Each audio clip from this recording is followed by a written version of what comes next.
안녕하세요. 민트 오디오북의 김 작가입니다. 다시 이렇게 음성으로 인사를 드리네요.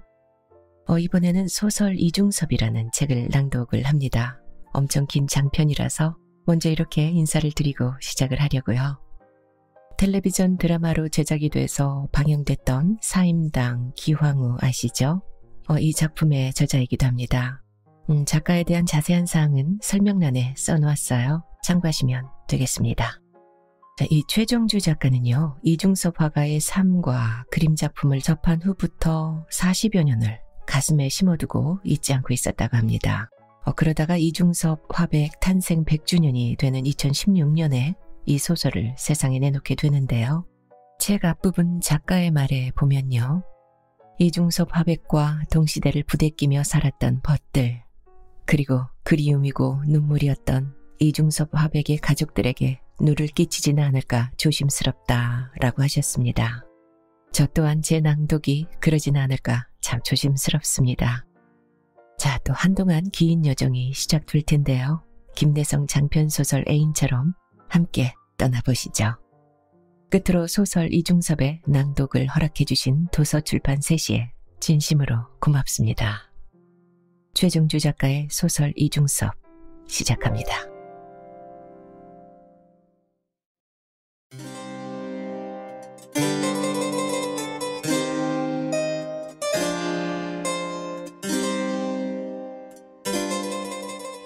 이 친구는 소를 주로 그립니다. 그것도 뼈다귀만 앙상한 조선의 소를 말입니다. 이 그림에는 조선의 정신이 살아 꿈틀거리고 있어 세상을 떠들썩하게 만들 대화가가 될 걸세.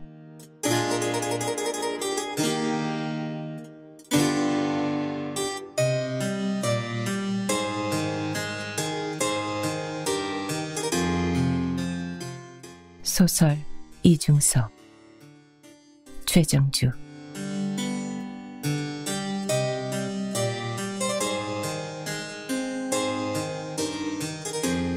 망향의 겨울.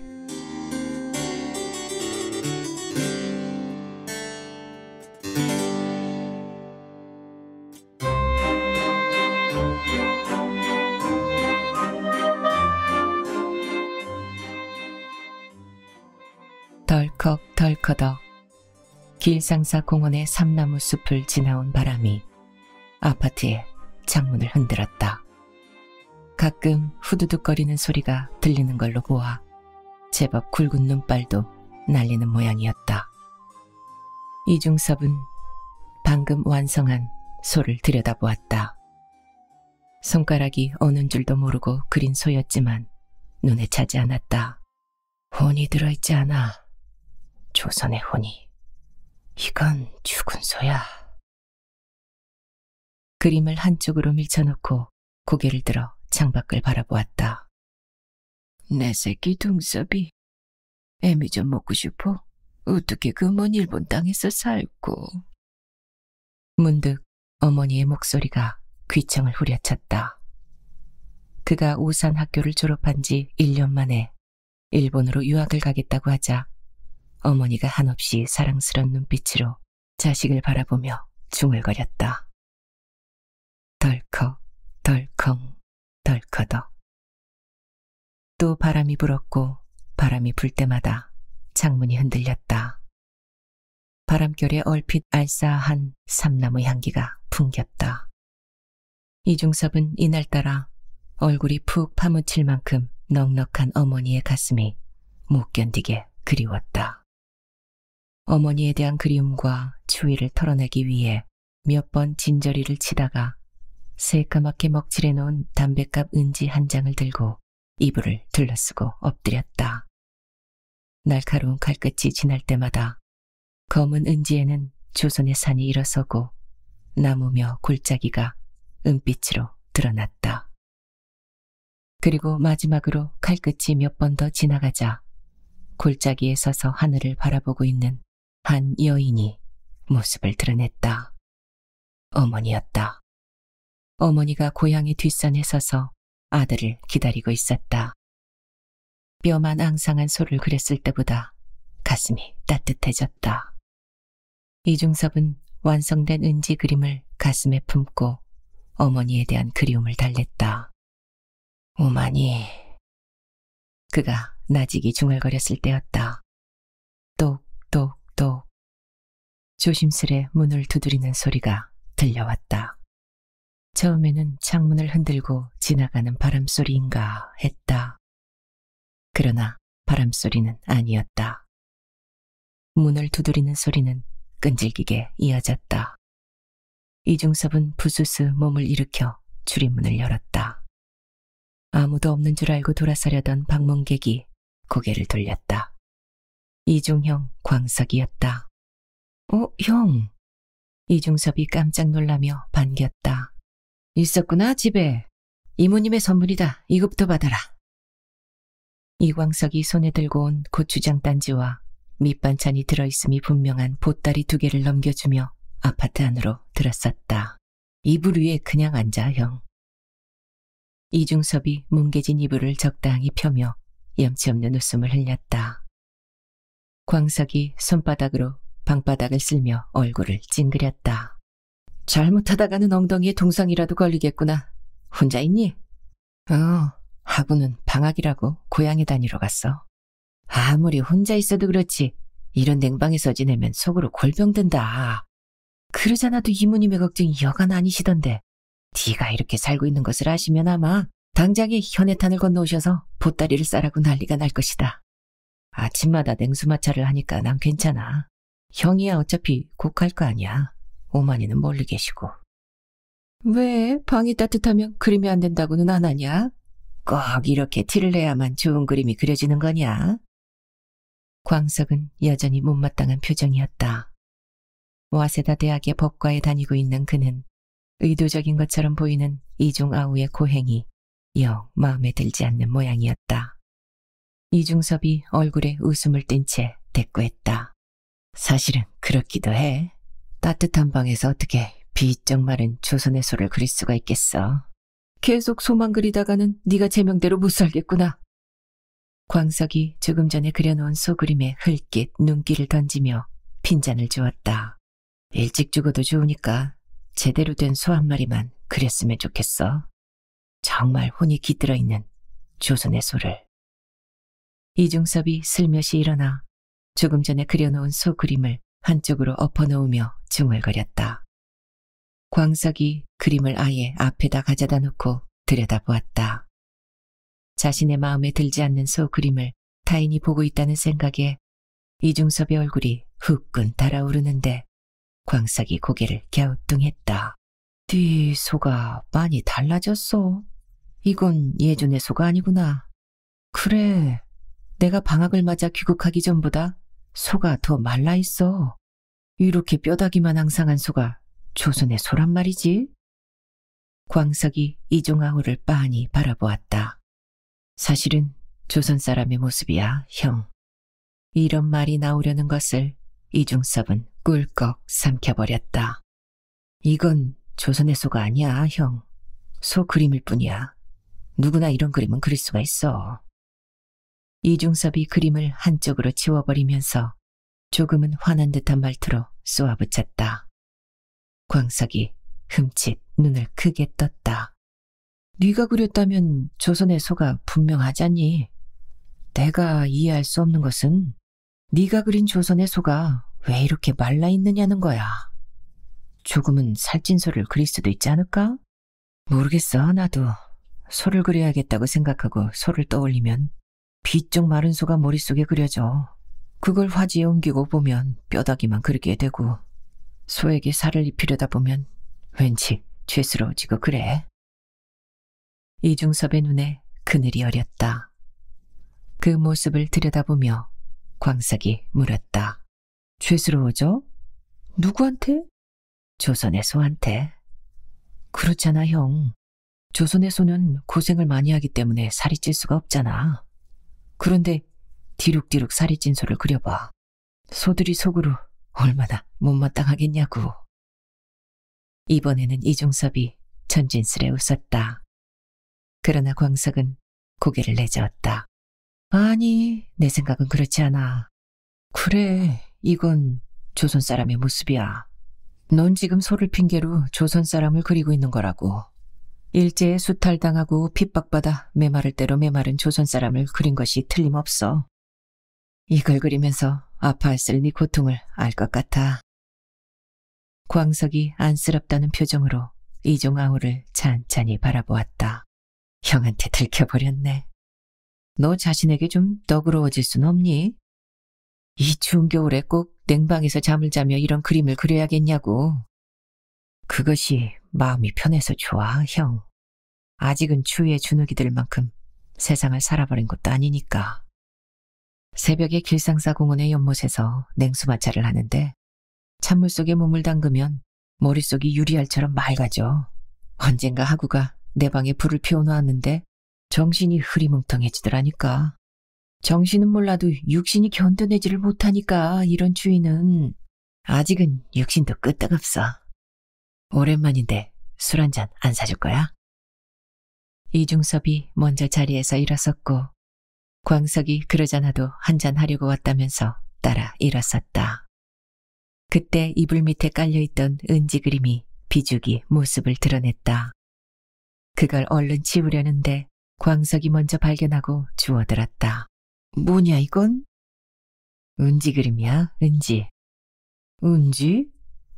담뱃갑 은지에 먹칠을 냈다가 칼끝으로 파낸 거라고. 대생삼아 해봤어. 나중에 진짜 좋은 그림을 그리게 될 때 밑그림으로 쓸 수도 있잖아. 요즘은 심심할 때면 그걸 하곤 해. 괜찮은데? 고향에 계신 이모님을 그린 거로구나. 확실히 새로운 느낌이 들어. 이건 이것 자체만으로도 값어치가 있는 거라고. 형도 참 장난이라니까. 이중섭이 쑥스러워하는 표정을 지었다. 이건 내가 가지면 안 될까? 장난으로 해본 거라니까. 다음에 정말 좋은 그림을 그리게 되면 줄게, 형. 조금만 참아. 이중섭이 여전히 망설이자 광석이 단호하게 말했다. 아니, 난 이 그림을 갖고 싶어. 정 그렇다면 가져. 이중섭이 마지못해 승낙했다. 잘 간직할게 하면서 광석이 가방 속의 책갈피에다 은지 그림을 넣고는 문 쪽으로 돌아섰다. 나가자 중섭아. 그림값으로 그럴듯한 저녁과 술을 살게. 형 덕분에 오랜만에 내 배가 포식하게 생겼네. 두 사람은 아파트를 나왔다. 눈이 폭설로 내리고 있었다. 중섭이 물었다. 형, 고구려 고분벽화 기억나?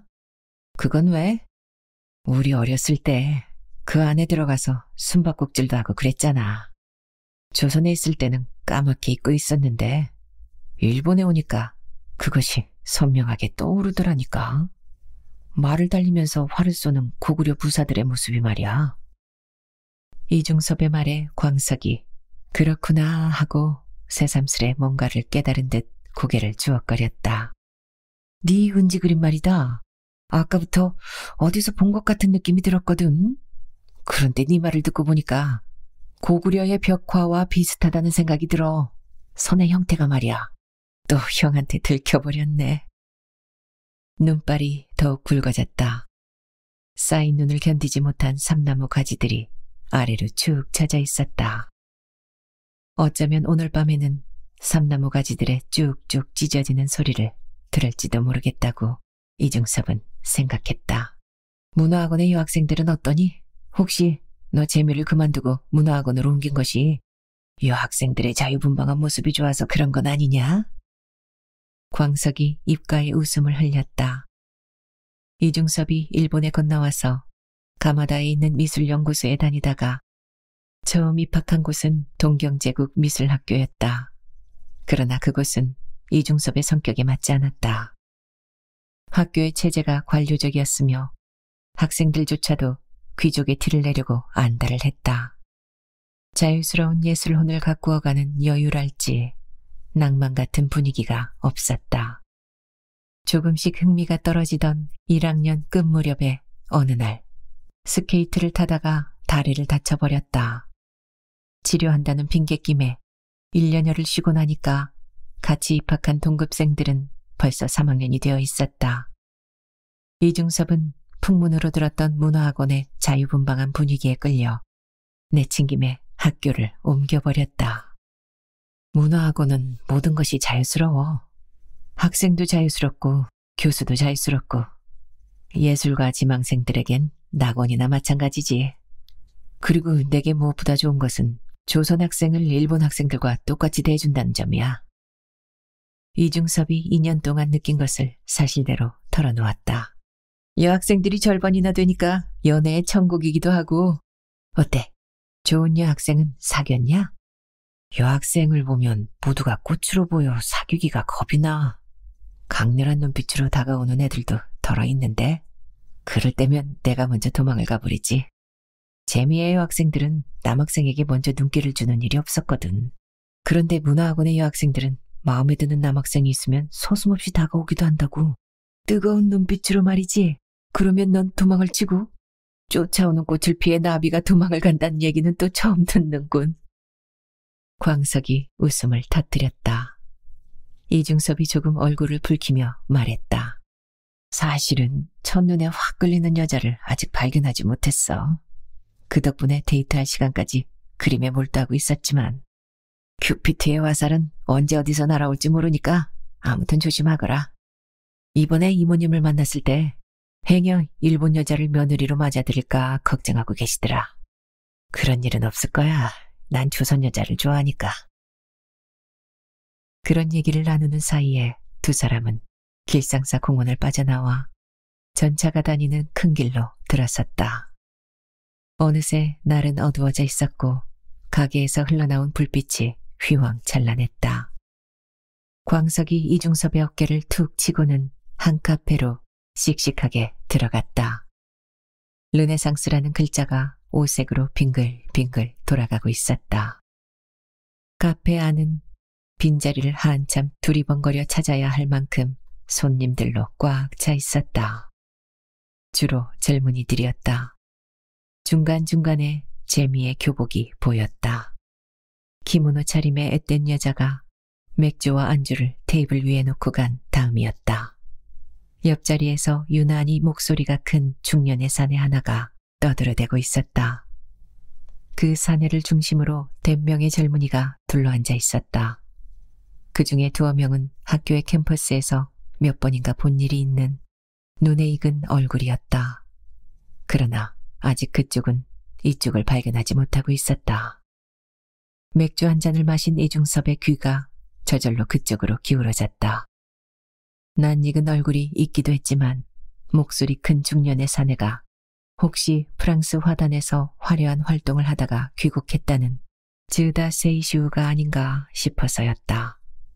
들리는 소문으로는 오사카 지방의 부잣집 아들로서 남부럽지 않게 살았으나 프랑스 유학 중에 프랑스 여자를 만나 동거를 하였고 부모의 반대를 무릅쓰고 결혼을 하여 부모로부터 버림받은 가난뱅이 화가라고 했다. 그런 선입관 때문인지 주위를 압도하는 큰 목소리에 비해 어쩐지 겉모습은 남루해 보였다. 마침 화제가 미술에 있어서의 동양정신이었다. 화가라고 해서 그림만 그려서는 안 되네. 화가야말로 이 시대의 정신을 머릿속에 담고 있어야 하지. 그렇다면 이 시대의 정신이란 무엇일까? 바로 동양정신일세. 바야흐로 세상은 지금 대동아 공영권을 향해 나아가고 있네. 이런 시대를 사는 화가들이 할 일이란 바로 동양정신의 구현이라고 봐야겠지. 그 중년 사내의 말을 듣고 있었는지 광석이 얼굴을 찡그렸다. 묘한 어투로 제국주의 일본을 옹호하고 있군. 중섭이 넌 대동아 공영권이라는 것을 어떻게 생각하니? 글쎄, 잘은 모르겠지만 일본을 중심으로 동양이 하나가 되자는 뜻이 아니던가? 저 사람이 하는 얘기는 화가들도 그 일에 발붙고 나서야 한다는 의미가 되겠고. 즈다 세이슈의 열변에 이중섭은 문득 오산학교에서 만난 이명년 선생을 떠올렸다. 즈다가 지금 일본의 미술학도를 앞에 놓고 동양정신을 주장하고 있다면 이명년은 오산의 학생들 앞에서 철저히 조선정신을 심어주려고 노력했다. 프랑스 유학에서 돌아와 오산에서 미술과 영어를 가르친 그는 이중섭에게 미술의 꿈을 갖게 한 최초의 스승이기도 했다. 보거라, 저것이 조선의 산이고 강이고 들의 모습이다. 어디 마음껏들 한번 그려보거라. 애정을 가지고 혼을 불어넣어 조선을 그려보거라. 이명년이 야외 대생을 시키면서 학생들에게 말했다. 조선이라는 말이 찡한 감동을 가지고 이중섭의 가슴에 와닿았다. 그날 이후 이명년은 이중섭의 우상이었다. 한글을 말살하려는 일제에 항거하여 한글 자모를 가지고 컴포지션을 시도해보기도 하고 졸업 앨범에는 일본에서 한반도 쪽으로 날아오는 불덩이를 그려넣어 일제의 침략을 슬며시 상징해보기도 했지만 자신이 앞으로 그려야 할 조선의 혼을 생각하면 답답하기만 했다. 조선의 산, 조선의 강, 조선의 나무, 조선의 소를 그리는데도 조선의 혼이 보이지 않는 것이었다. 이를테면 일본 유학은 이중섭에게 조선의 혼을 찾기 위한 몸부림이었다.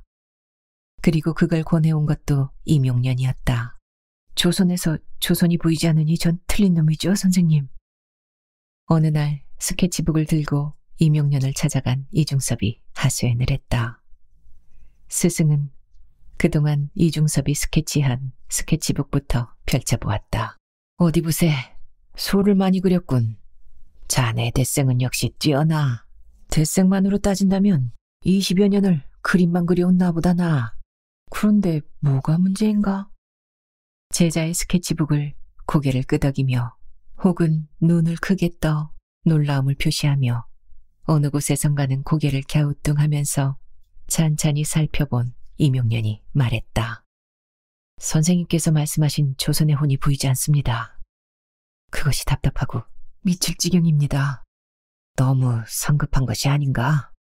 평생을 그려도 제대로 된 그림을 한 점 그릴까 말까 한 것이 화가의 생애일세. 자네는 이제 막 그 길에 입문했고 혼이란 것은 원래 눈에 보이는 것은 아니지 않은가? 혼은 마음으로 느끼는 것일세. 온몸으로 느끼는 것이란 말일세. 이명년의 말투에서 열기가 느껴졌다. 그런 이명년의 말을 이중섭은 알 것도 같고 모를 것도 같았다. 자네 일본 유학은 생각해보지 않았는가? 제가 일본에 말입니까? 이중섭은 프랑스가 아닌 일본 유학을 묻는 이명년의 속뜻을 이해할 수가 없어 되물었다. 갈 수만 있다면 프랑스가 좋겠지. 누가 뭐래도 거기는 미술의 메카니까. 허나 프랑스의 길은 멀고도 험하다네. 그 길이 막힌다면 일본도 괜찮겠지. 아니, 자네 같은 경우는 꼭 일본으로 가라고 권하고 싶군. 일본에서 일본 사람들과 부대끼며 살다 보면 일본을 배우게 되고 그들을 이기는 방법도 찾아낼 수가 있을 거네. 그리고 일본에서라면 프랑스 유학길이 쉽게 열릴지도 모르고. 알겠습니다, 선생님. 어머님과 상의하여 결정하도록 하겠습니다. 조선에서보다 일본에서 오히려 프랑스 행이 쉬울지도 모른다는 이명년의 말은 이중섭의 가슴을 설레게 만들었다. 어머니와 형의 허락을 얻은 다음 드디어 일본으로 떠나게 되었다고 이명년을 찾아갔을 때 이명년이 이중섭의 손을 잡으며 말했다. 조선을 잊지 말게. 나는 미국에서도 살아보았고 프랑스에서도 살아보았네만 역시 가장 좋은 곳은 조선일세. 일본에 가면 아마 조선이 더욱 잘 보일 걸세. 그러나 이명년의 말과는 달리 일본에서도 조선은 잘 보이지 않았다. 어쩌다가 일제의 나라를 빼앗긴 서러움이나 분노 같은 것이 이중섭의 가슴을 올가매고 놓아주지를 않았다. 그리고 밤마다 어머니에 대한 그리움과 외로움이 21살 이중섭의 의식을 갉아먹었다. 그걸 이겨내기 위하여 여름에는 무더운 방에서 겨울에는 얼음장 같은 방에서 그림에 몰두할 때마다 이중섭은 절망을 느꼈다. 조선은 어디에서도 보이지 않았다. 그의 절망이 후지산만큼 커졌을 때부터 그의 화폭은 뼈다귀만 앙상한 소가 등장하기 시작했다. 술 들어, 중섭이. 뭔 생각을 그리도 골똘히 하나? 광석이 술잔을 부딪혀왔다. 이명년의 생각에서 깨어난 이중섭이 씩 웃었다. 즈다의 열변은 이제 절정에 올라 있었다. 동양은 하나가 되어야 한다.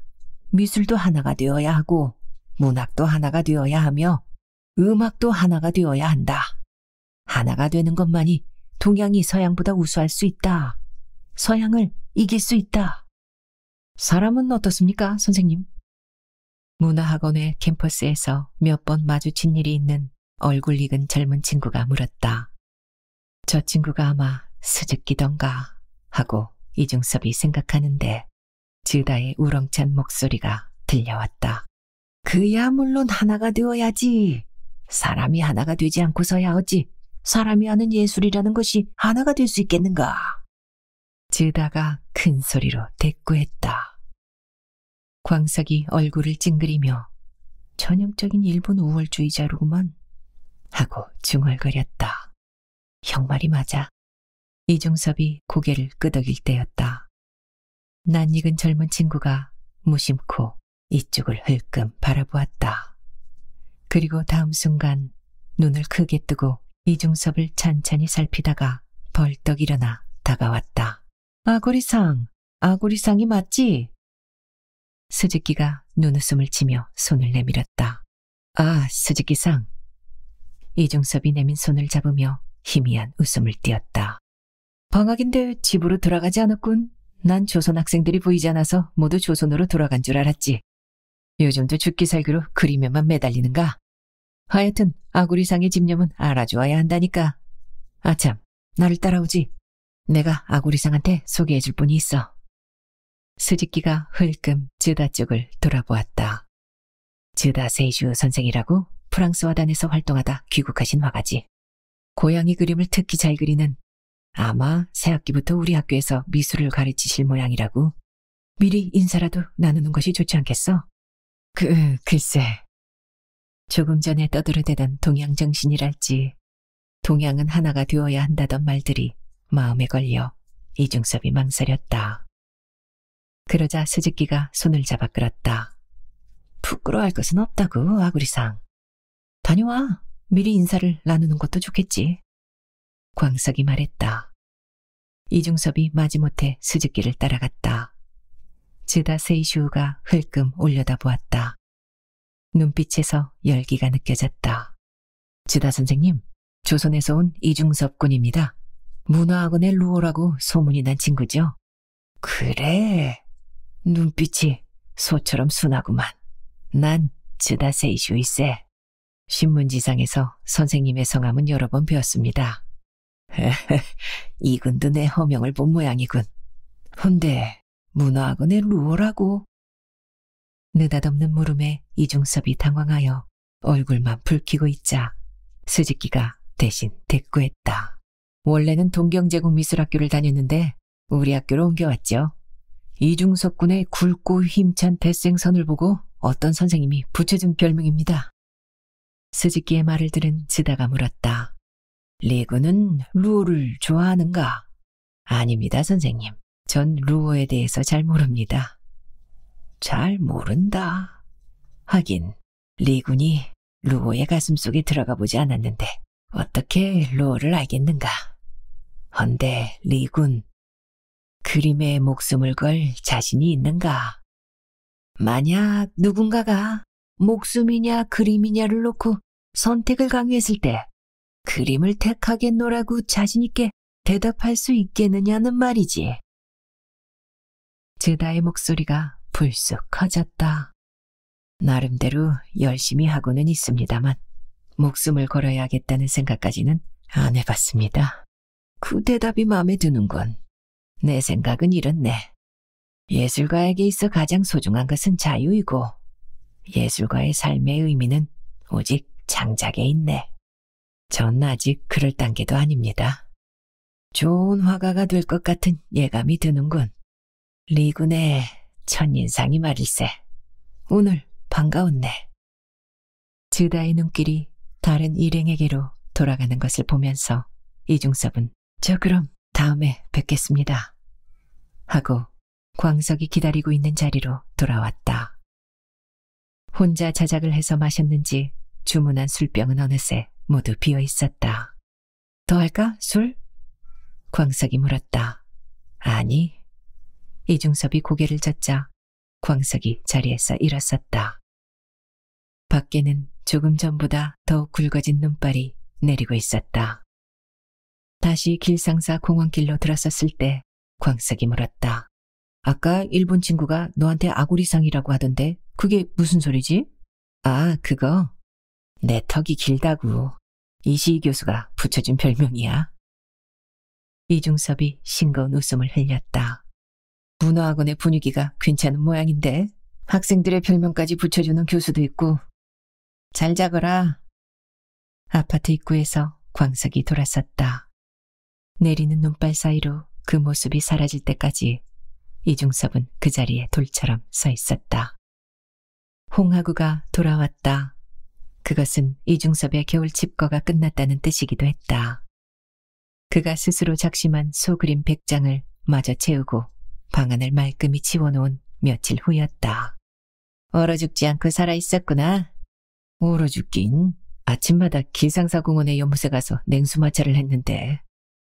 홍하구가 두리번거리며 방안을 둘러보더니 한마디 했다. 목표량을 채웠구나. 청소가 잘 돼 있는 것을 보니 채우면 뭐해. 죽은 그림인걸. 이중섭의 대답이 시큰둥했다. 그만큼 한겨울을 바친 자신의 작업에 불만을 가지고 있었던 것이다. 엄살은? 어디 이 형님이 검사를 해볼까? 홍하구가 방 한쪽 구석에 쌓아놓은 그림을 한 장씩 살펴보기 시작했다. 나중에 봐. 별 볼 일 없는 것들이야. 모두가 속은. 그것도 비쩍 말라 뼈밖에 안 남은. 그렇게 얘기하는 홍하구의 눈이 번들거렸다. 왜 그래? 네 아픔이 아파와서. 넌 역시 대단한 친구야. 문화학원의 루오라는 말에 부끄럽지 않을. 아니, 전 일본의 루오야. 네 그림에서는 조선소의 한없이 슬픈 느낌이 느껴져. 그것이 내겐 전율이기도 하고. 그러나 혼이 없어. 아무리 혼을 불어넣으려고 해도 안 돼. 그릴 때는 모르겠는데 붓을 놓고 나면 소가 죽어버려. 아니, 이것은 분명 살아있는 소라고. 내 귀에는 소의 울음소리도 들리는걸. 일에 지친 조선의 소가 저녁 놀속을 걸어 집으로 돌아오며 우는 울음소리가 들린다니까. 배멀미가 아직도 안 나온 모양이야 하고 자꾸만 헛소리를 하는 거 보니까. 그것보다도 배고프지? 잠시만 기다려. 내가 저녁을 준비할게. 그럴 것 없어. 오늘은 외식을 하자. 외식을? 나 없는 동안 먹는 동 마는 동 했을 테니까 우선 영양 보충부터 해야지. 그래야 앞으로 더욱 기운을 내서 그림을 열심히 그릴 거 아니야. 어때? 괜찮지? 좋을 대로 해. 나야 아무래도 상관없으니까. 밖에는 이미 봄빛이 완연했다. 길상사 공원을 지나는데 한결 푸르러진 삼나무의 날카로운 잎들이 하늘을 찌르고 있었다. 길상사 공원을 빠져나온 두 사람은 전차를 타고 두정거장을 가 제법 소문이 난 양식집으로 들어갔다. 혼자서도 자주 들렀던 곳인 듯 홍하구는 모든 면에서 익숙했다. 기모노 차림의 젊은 여종업원이 다가와 무엇을 드시겠냐고 물었을 때 홍하구가 망설임도 없이 비프 스테이크를 주문했다. 메뉴판을 들여다본 이중섭이 나는 새우튀김을 줘요 하고 작은 소리로 말했다. 하이 하면서 여자 종업원이 다소곳이 절을 하고 뒷걸음질로 물러간 다음 홍하구가 이중섭을 바라보았다. 왜 새우튀김을 시키지? 넌 비프 스테이크를 좋아했잖아. 앞으로는 쇠고기를 먹지 않기로 했어. 쇠고기를 먹지 않는다고? 그건 또 왜? 소를 그리는 사람이 어떻게 소를 먹겠어. 이번 겨울에 소를 그리면서 그동안 아무 생각 없이 쇠고기를 즐긴 내가 부끄러웠어.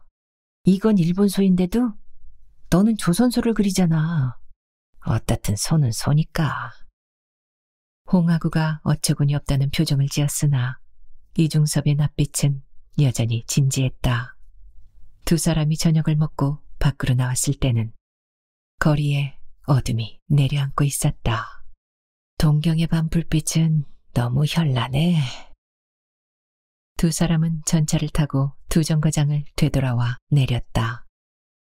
이중섭의 눈에 카페 르네상스라는 네온빛이 들어왔다. 그러자 문득 고양이 그림을 잘 그린다는 즈다가 떠올랐다. 술은 저기서 마시자. 홍하구가 성큼성큼 앞장을 서서 르네상스로 들어갔다. 그 뒤를 따라 카페 안으로 들어서던 이중섭이 홍하구의 어깨를 잡아당겼다. 홀의 가운데에 즈다가 어떤 여자와 함께 앉아 있었다.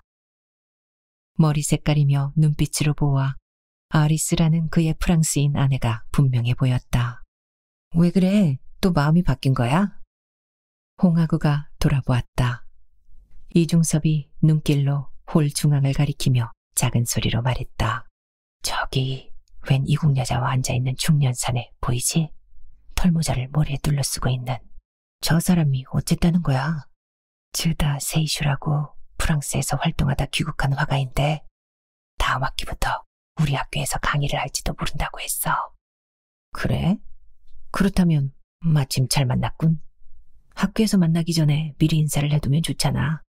함께 술이라도 마시게 되면 술값은 내가 내도 좋고.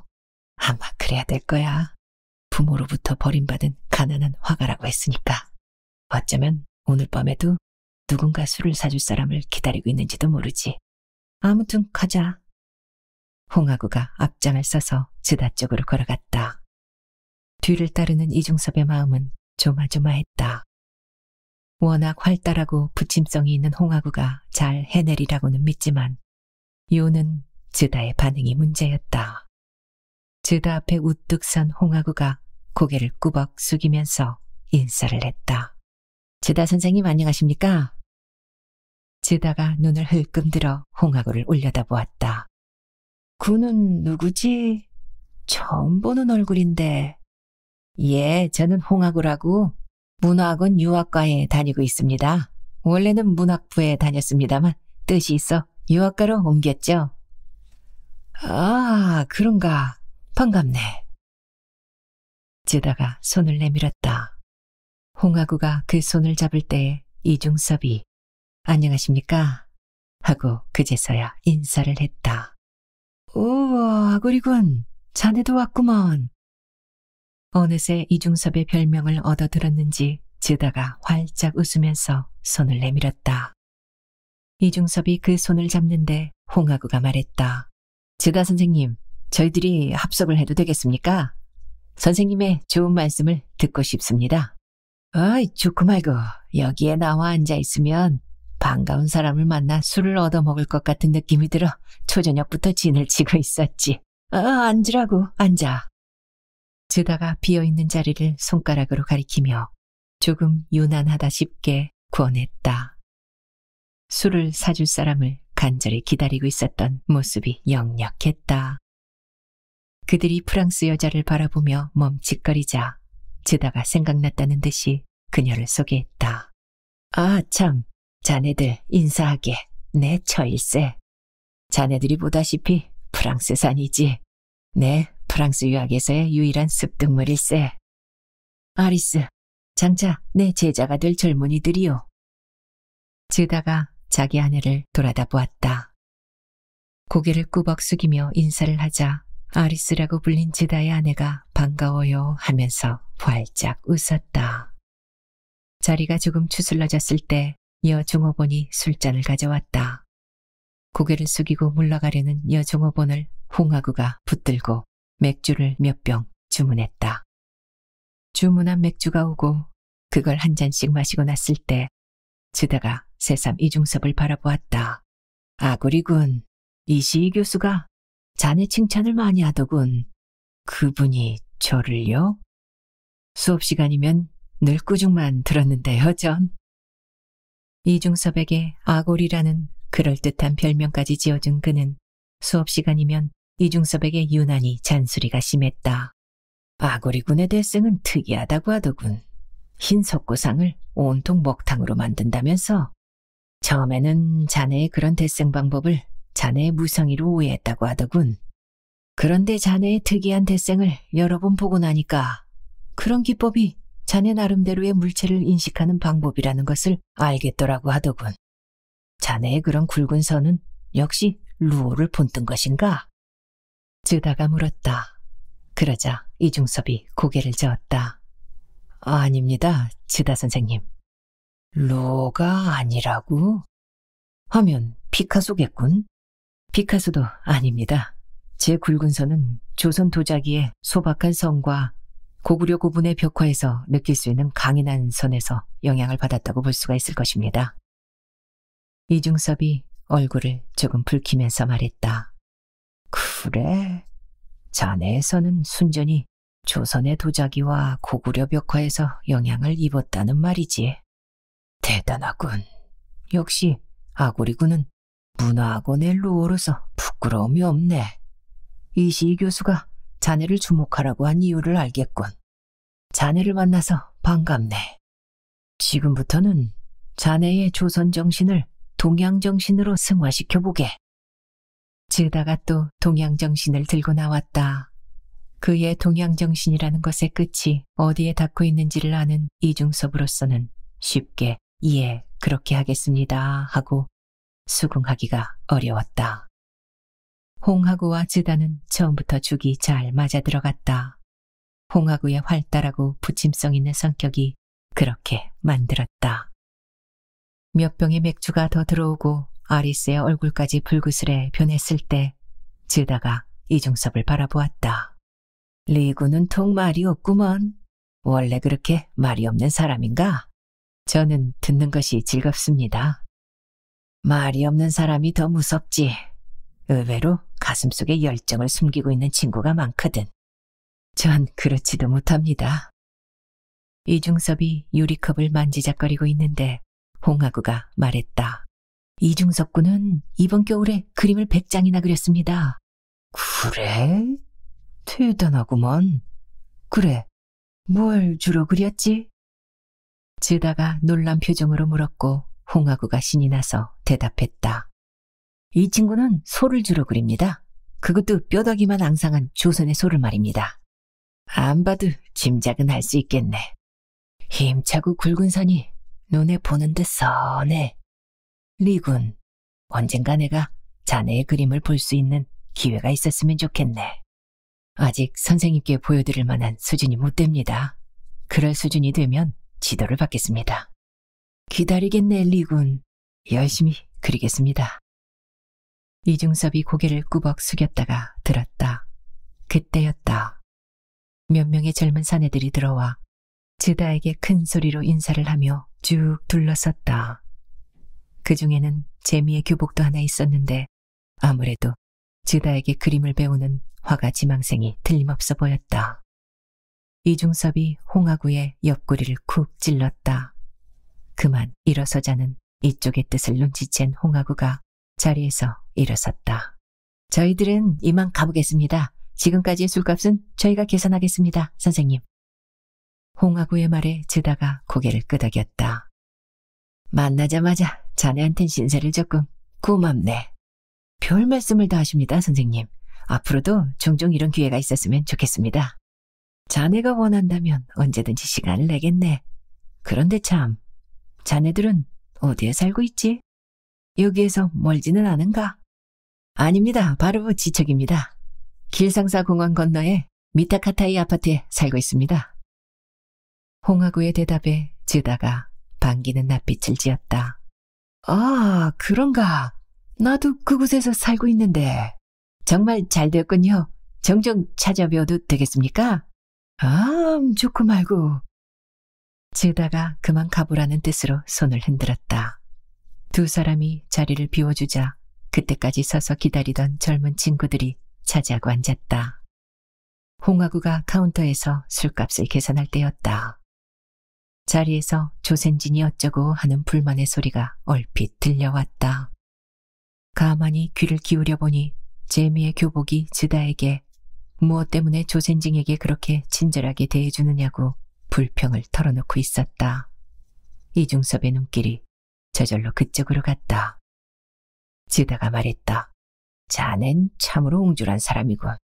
동양이 하나가 되어야 하는 이 시국에 일본인이면 어떻고 조선인이면 어떻다는 말인가. 자네의 정신이 그렇게 편협하다면 앞으로 좋은 그림을 그리기는 틀렸군. 그래도 전 조센진은 싫습니다. 일본에 와 있는 조센진들은 너무 설치고 다닙니다. 식민지 학생으로서의 다소곳함이 없습니다. 으헤이, 자네 뭘 몰라도 한참을 모르는군. 일본으로 유학을 올 정도의 조선 학생들이라면 비록 빼앗긴 나라일 망정 조선에서는 최상류층의 자제들일세. 그들이 기가 죽을 필요는 없지. 아무리 세월이 바뀌어도 경제는 힘이니까. 그래서 선생님은 조생진이 사주는 술도 즐겁게 드실 수가 있습니까? 유익한 대화를 나눌 수만 있다면 그들이 어디 출신이건 난 상관하지 않네. 오히려 엉뚱한 트집을 잡고 나서는 자네하고 마시는 것보단 낫지.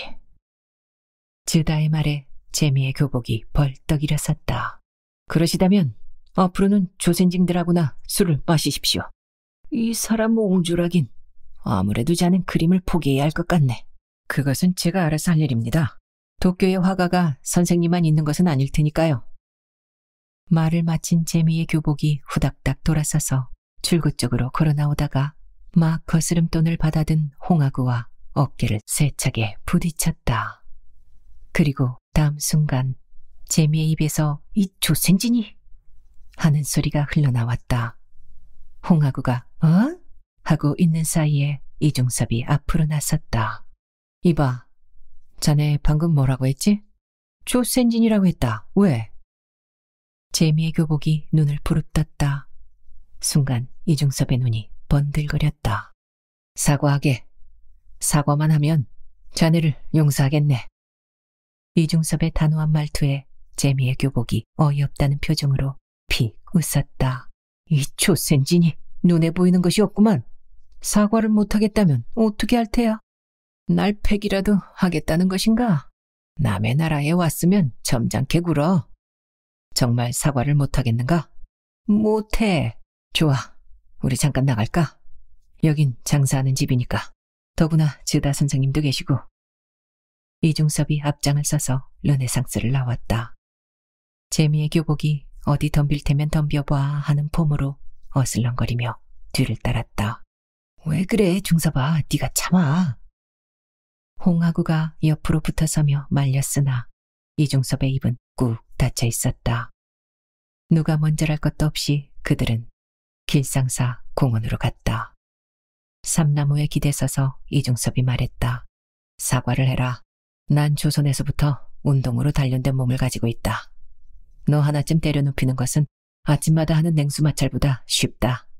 어떻게 할 테냐? 무릎을 꿇고 사과를 할 테냐? 아니면 내 손에 맞을 테냐? 난 아직까지 한 번도 폭력을 사용한 일은 없지만 이유 없이 받은 모욕은 참을 수가 없다. 결정은 네가 해라. 이중섭의 눈에서 퍼런 불꽃이 튀었다. 그 눈빛에 기가 질린 것일까? 재미의 교복이 털썩 무릎을 꿇으면서 신음처럼 내뱉었다. 내가 잘못했어.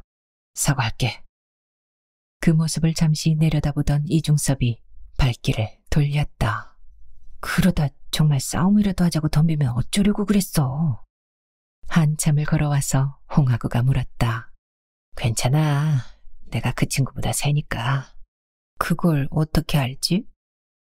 눈빛을 보면 알 수가 있어. 아까 르네상스에서 나올 때부터 그 친구는 도망을 치고 싶어 했어. 공원까지 따라온 것은 조쟁진 앞에서의 체면 때문이겠지. 이중섭의 눈길이 하늘로 갔다. 울창한 삼나무 가지 사이에서 별이 몇 개 반짝이고 있었다. 술을 마셨는데도 쓸쓸하기는 마찬가지네. 중섭아, 우리 저녁에 술이나 실컷 마셔볼까? 정중이나 몇 병 사다가 아파트에서 마시자고. 좋지. 술에 흠씬 취하면 조선의 소가 제대로 보일지도 몰라. 그날 밤 이중섭은 취해 잠을 자면서 소 울음소리를 들었다. 움머 움머. 잠결인 듯 꿈결인 듯 소 울음소리는 계속해서 들려왔다. 새끼를 찾는 어미소의 소리, 암내난 암소가 숫소를 찾는 소리, 숫소가 하늘을 향해 웃으면서 화답하는 소리, 배고픈 소가 허기져서 우는 소리, 일에 지친 소가 신세 한탄하며 우는 소리들이 끈질기게 의식 속에 들락거렸다. 다음날 새벽 이중섭은 소그림 한아름을 안고 아파트를 나왔다. 홍하구가 무슨 일인가 하고 따라 나섰다. 부디 천당에 가거라, 내 소들아. 연못과 공터에 그림을 모아놓고 성냥불을 켜자 홍하구가 놀라 소리를 질렀다. 뭐 하는 거야? 내 소들을 화장시켜주려고. 이중섭이 대꾸하면서 그림의 밑장에 성냥불을 댔다. 처음에는 약한 불길이던 것이 시간이 지나자 활활 타오르기 시작했다. 몇 개의 불꽃이 하늘로 날아올라갔다. 저걸 보라고, 하구야. 소의 혼들이 하늘로 날아가고 있어. 내 소들은 이제 편안할 거야. 하늘로 날아올라 삼나무 가지 사이로 사라지는 불꽃을 향해 이중섭이 중얼거렸다. 불꽃 너머에서 아침이 오고 있었다. 그러나 그 아침빛은 어제의 것과는 달랐다. 이중섭은 그걸 느끼고 있었다. 세상이 온통 벚꽃 천지군. 이중섭이 중얼거렸다. 그는 문어학원 캠퍼스 안에 있는 벚나무 밑에 벤치에 앉아 있었다. 벚꽃은 엊그제 만개한 것 같더니 어느새 지고 있는 중이었다. 분홍의 꽃잎들이 나비의 날갯짓으로 날아와 그의 머리며 어깨며 가슴 위에 살포시 내려앉고 있었다. 꽃이 지는 것은 슬퍼. 작년에도 재작년에도 그는 벚꽃이 지는 모습을 보았다. 그때마다 그는 가슴에 슬픔을 느꼈다. 요란스레지는 벚꽃을 애도하는 마음은 특히 컸다. 그가 분홍빛 꽃잎 몇 개를 입에 넣고 질근질근 씹고 있을 때였다. 아구리상 뭐 하세요? 지는 꽃잎을 감상하고 있나요? 이중섭이 고개를 들어 목소리의 주인공을 올려다보았다. 미니스커트를 입어 허옇게 드러난 허벅지가 먼저 그의 눈을 현란하게 만들었다. 유학과의 같은 학년인 히데코였다. 바람난 여자라는 소문으로 늘 화제를 몰고 다니는 역시 프랑스 유학을 꿈꾸는 여학생이었다. 아, 히데코 양. 이중섭이 꽃처럼 웃었다.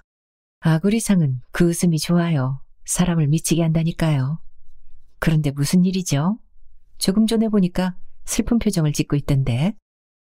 그녀가 새삼 이쪽을 살피는 눈빛으로 찬찬히 바라보며 벤치에 엉덩이를 내려놓았다.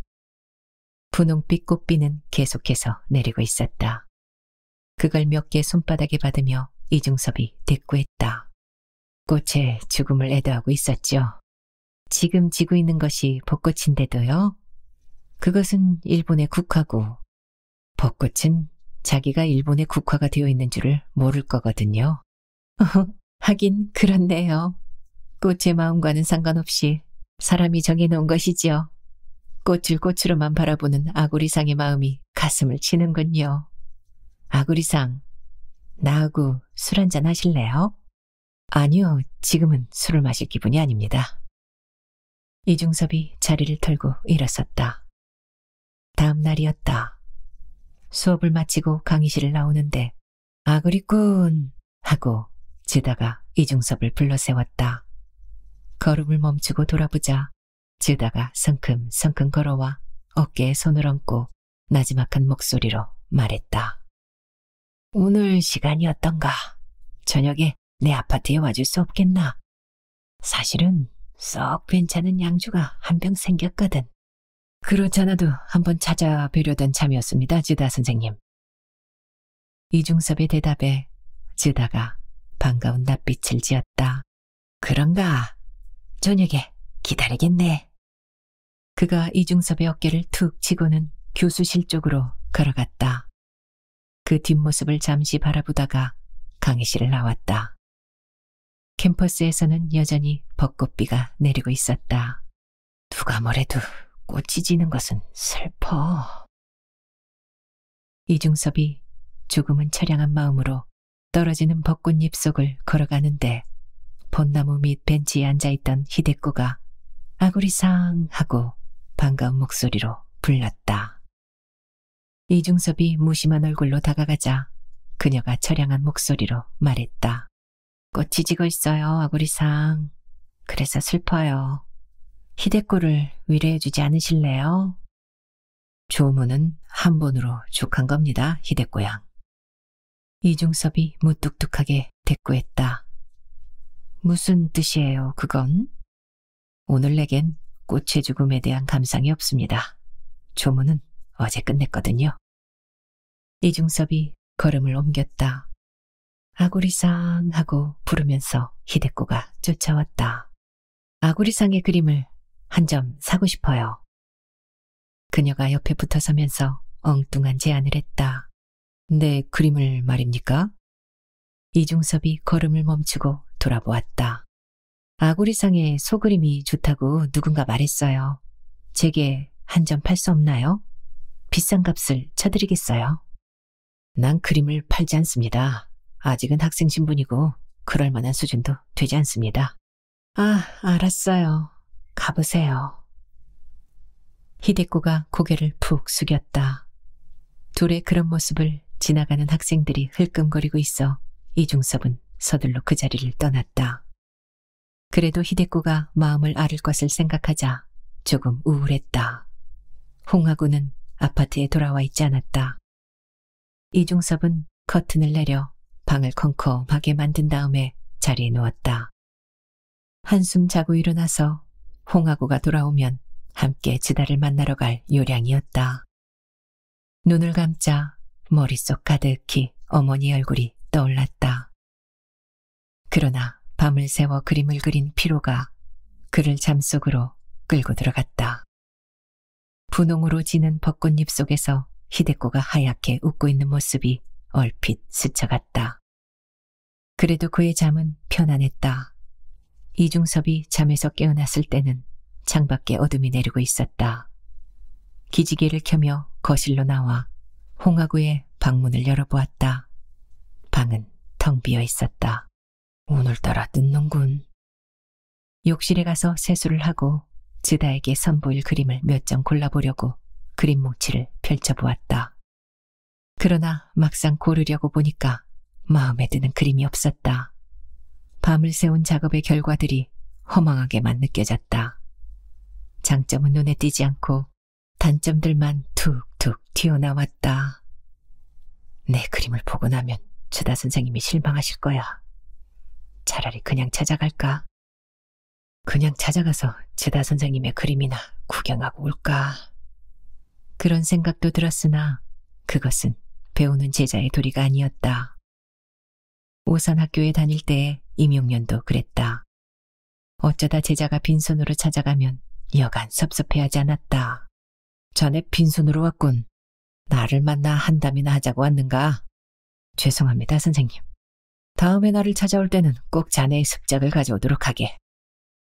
그렇게 말하는 임용년의 표정이 엄했다. 그것은 지다도 마찬가지일 거라고 이중섭은 생각했다. 홍하구가 방문을 할 때마다 혹은 강의실이나 캠퍼스에서 만날 때마다 아구리상을 찾는다든지 아파트에 놀러 오라고 한 의미가 단순히 사람을 만나기 위해서는 아니라는 생각이 들었다. 주다 선생님은 내 그림을 보고 싶어 하시는 거라고. 나와 술이나 마시자고 부르지는 않았겠지. 그런 지다를 실망시킬 수는 없었다. 이중섭은 20장 남짓의 소그림 가운데서 비교적 단점이 덜 드러나는 걸로 3점을 골라냈다. 그리고 한지에 먹물을 칠하여 칼끝으로 긁어 대생을 한 소품 한 점을 들고 지다를 찾아갔다. 어서 와요, 아구리상. 문을 열어준 지다의 부인 아리스가 활짝 웃었다. 그녀는 일본의 전통 차림인 기모노를 입고 있었는데 어쩐지 갓 쓰고 자전거를 타고 있는 것처럼 이질적인 느낌을 주었다. 그녀의 어깨 너머로 바라보이는 벽에 20호 정도의 고양이 그림이 한 점 걸려 있었다. 금방이라도 액자 속에서 뛰쳐나올 것 같은 쥐를 노리고 앉아있는 고양이의 모습에 이중섭은 어쩐지 가슴이 섬뜩했다. 들어오세요, 아구리상. 아리스가 한쪽으로 비켰었다. 갑자기 죄송합니다. 아닙니다. 지다 선생님이 아구리상을 많이 기다렸습니다. 오늘 오신다고 해서 나도 손님을 맞을 준비를 하고 있었습니다. 말하자면 그녀의 기모노 차림은 손님을 맞기 위한 정장인 모양이었다. 이중섭을 거실의 소파에 앉혀놓은 아리스가 방문 앞으로 조심스레 걸어가서 나지막한 소리로 고했다. 지다 선생님, 아구리상이 왔습니다. 바로 문이 열리고 지다가 나왔다. 걸을 때마다 가랑이가 드러나는 가운 차림이었다. 제가 왔습니다, 지다 선생님. 이중섭이 벌떡 일어서서 고개를 꾸벅 숙였다. 잘 왔네. 오늘은 리군이라 부르고 싶구만. 지다가 맞은편 소파에 먼저 털썩 주저앉았다. 오늘에야 드디어 내가 리군의 그림을 보게 되는 건가. 어디 한번 보세나. 천재의 이름에 값할 만한 작품인가. 지다가 이중섭이 들고 있는 두루마리를 보면서 눈을 빛냈다. 미숙한 작품입니다, 선생님. 이중섭이 그림을 탁자 위에 펼쳐놓았다. 지다가 숨을 죽이고 그림을 한 점씩 뚫어지게 살펴보았다. 이중섭은 가슴이 터질 만큼 벅차올랐다. 지다의 입에서 과연 무슨 소리가 나올 것인가? 호된 질책이나 받는 것은 아닐까? 이중섭의 숨이 차올라 까북 넘어갈 지경이 되었을 때에야 지다가 고개를 들어 바라보았다. 그 눈빛이 번들거렸다. 이중섭을 한참 동안 바라보던 지다가 주방을 향해 소리를 질렀다. 아리스, 아리스, 차는 그만두고 이리 좀 와요. 아리스가 무슨 일이냐는 눈빛으로 주방에서 나왔다. 리군의 그림을 좀 보시오. 조선소의 이 힘찬 선을 보시오. 지다의 목소리가 떨렸다. 아리스가 잔뜩 호기심 어린 표정으로 그림을 들여다보았다. 그녀의 눈이 점점 커지는데 지다가 물었다. 어떻소, 아리스가 보기에는? 제가 잘 모르기는 해도 화가의 혼이 들어있는 그림 같군요. 잘 보았소. 화가의 혼이 붓끝에 실리지 않으면 이런 선이 나올 수가 없소. 그리고 이 그림에는 조선의 정신이 살아 꿈틀거리고 있어. 과찬이십니다, 선생님. 이중섭이 얼굴을 붉혔다. 아닐세, 리군. 리군의 그림은 지금 당장 세상에 내놓아도 되겠네. 아리스, 술을 가져와요. 오늘 밤은 유난히 술맛이 날 것 같군. 말없이 주방으로 들어간 아리스가 간단한 술상을 챙겨내왔다. 술은 나폴레옹 꼬냑이었다. 지다가 엄숙한 낯빛으로 술병의 마개를 열고 이중섭의 잔부터 채웠다. 건배를 하세, 리군. 천재의 화려한 등장을 축하하세. 자꾸 그러시면 제가 몸둘 바를 모르겠습니다. 칭찬보다는 꾸중을 내려주십시오, 선생님. 이중섭의 말에 지다가 고개를 저었다. 빛나는 천재를 나 같은 둔재가 어찌 꾸짖을 수 있단 말인가. 소 그림 하나만으로도 리군은 세상을 떠들썩하게 만들 대화가가 될 걸세. 지다 선생님이 남의 작품을 이렇게 칭찬하는 모습은 처음 보았어요, 아구리상. 이제 사모님까지 절 놀리시는군요. 아닙니다. 난 지금 아구리상을 놀리고 있는 것이 아닙니다. 아리스가 정색을 했다. 그 모습을 잠시 지켜보다가 이중섭이 품속에서 소품의 대생을 꺼내 지다 앞에 펼쳐놓았다. 무엇인가 이것은? 조선 한지에 먹물을 발라 칼끝으로 긁어낸 대생 같은 것입니다. 그런가? 한번 보세나. 지다가 한지 소품을 집어들었다. 지다는 조선의 산과 강과 들과 사람들이 새겨진 그 소품을 한참 동안 바라보았다. 거진 10여 분 동안이나 소품을 들여다본 지다가 고개를 들어 이중섭을 바라보았다. 꾸중을 각오하고 가슴을 펴는데 지다의 입에서 엉뚱한 말이 쏟아져 나왔다. 역시 자넨 천재야. 언제부터 이런 시도를 했지? 3년 전부터입니다. 동경에 온 얼마 후부터 시작했으니까요. 처음에는 담뱃갑 은지에다 장난삼아 시작을 했는데 한지의 먹물을 칠하여 칼끝 대생을 하면 어떤 모습이 나올까 하여 시도를 해보았습니다. 이런 소품을 가지고 작품성을 따지기는 곤란하겠지. 허나 이것은 작지만 큰 그림일세. 장차 대작의 소재가 이 안에 숨어 있군. 작은 바탕에 너무 큰 것을 숨겨놓았어, 리구는. 즈다의 말에 이중섭의 가슴이 뜨끔했다. 그가 자신의 욕심을 정확히 지적해내고 있었기 때문이었다. 이중섭이 담배 은지나 먹물을 바른 한지에 송곳이나 칼끝으로 데생을 하는 것은 장차 큰 그림을 그리기 위한 스케치의 의미를 담고 있었다. 그것을 즈다가 눈치챈 것이었다. 리구는 프랑스로 가게. 큰 고기는 큰 물에서 놀아야 더욱 클 수가 있는 것세. 저도 그럴 예정으로 있습니다만 화가 지망생에게는 프랑스가 천국이기도 하고 지옥이기도 하지. 좋은 분위기며 훌륭한 화가를 만날 수 있다는 것은 천국의 기쁨을 주기도 하지만 자신의 그림에 대한 한계를 느낄 때는 지옥의 고통을 주기도 한다네. 천국과 지옥을 오가다가 그림의 눈이 떠지기도 하고. 즈다의 눈빛이 갑자기 꿈꾸는 빛으로 바뀌었다. 아무래도 프랑스에서의 화려한 날들과 고통의 순간들을 되새겨보는 모양이었다. 프랑스가 그립군. 그 자유가 사무치도록 그립단 말일세. 즈다가 술잔을 절반쯤 비우고 내려놓으며 처량한 목소리로 말했다. 오늘 선생님의 소중한 시간을 너무 많이 축냈습니다. 이중섭이 그림을 챙겨 두루마리로 말했다. 아니, 내게는 무척 즐거운 시간이었네. 헌데 리군, 나한테 그림 한 점을 선물로 줄 수 없겠는가? 자네가 원한다면 내 그림 한 점과 바꿔도 좋네. 즈다의 표정은 진지했다. 아리스까지도 숨을 멈추고 이중섭의 대답을 기다리고 있었다. 죄송합니다, 선생님. 아직 제 그림은 선생님께 드릴 만한 수준이 못 됩니다. 부끄럽지 않을 작품을 그리게 되면 그때 선생님께 제 그림을 드리겠습니다. 그때까지만 참아주십시오.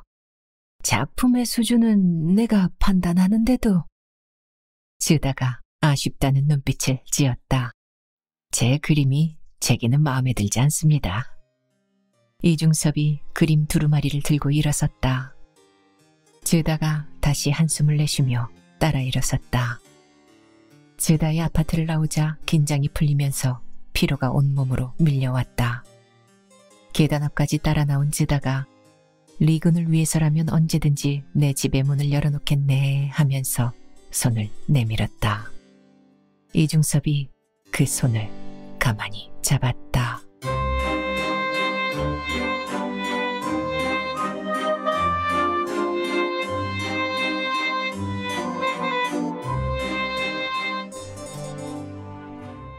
다음 편에 계속 이어집니다.